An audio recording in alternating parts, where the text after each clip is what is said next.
COVID-19 has dramatically changed the way students across the country go to school. Panhandle students have had a unique challenge since Hurricane Michael turned our lives upside down not even 2 years ago. But as News 13's Erica Orstad tells us, what will be known as one of the biggest disasters we've faced has become a reason why many Bay District students are persevering through the COVID-19 situation.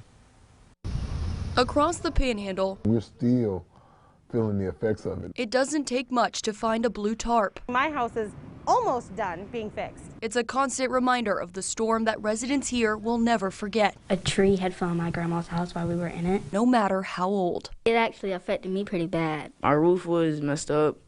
It was leaking. A lot of the adults around this county hadn't experienced a storm as bad as it was, let alone people our age. For students, it was a tragic distraction, as many were left without a roof over their head or without their homes at all, and certainly without stability. Schools, if even operational, were out for weeks, and when they did come back, everyone came back a little different. On some level, the hurricane affected everybody. Just watching the destroys of all the city and the schools, and it was sad. Teachers and school administrators say they noticed the shift. You can see the anxiety among people even after the storm because people don't want to relive that. Every one of us was feeling something, so we were all there as that safety support for each other.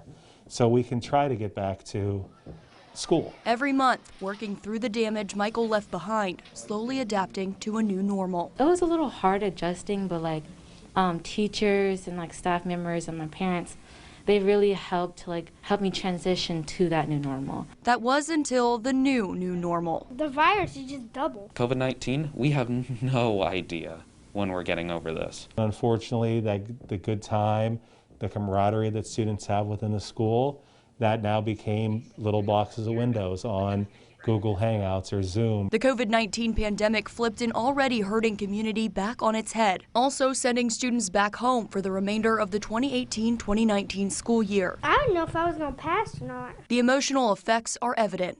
We getting settled in and stuff, so it's actually going to be, I feel like it's going to be changed. They're afraid that something else is going to come and will change everything for them.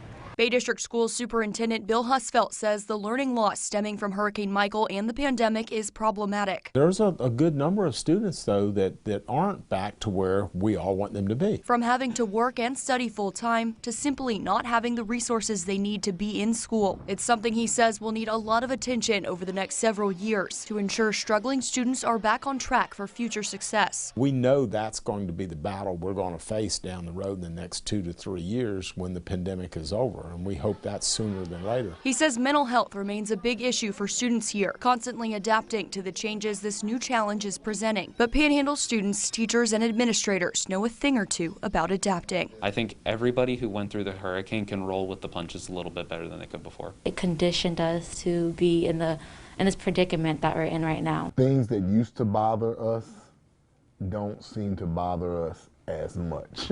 A Category 5 hurricane teaches lessons that are hard to learn in a classroom, whether it's in person or online. Life is unpredictable. You're only as low as you allow yourself to be. Lessons that have made a global challenge seem doable for these young minds. If you only focus on the disappointments, your outcome is only going to be disappointment. And while Panhandle students have a lot to overcome, many are confident. They're able to become those problem solvers, and it makes me very proud. There are a lot of people that are afraid about the future, but I'm actually optimistic about what these young people will do. I think they're going to change the world. I really do. Ready to take on whatever challenge life throws at them next. One day at a time. In Panama City, Erica Orstad, News 13, Panhandle Strong.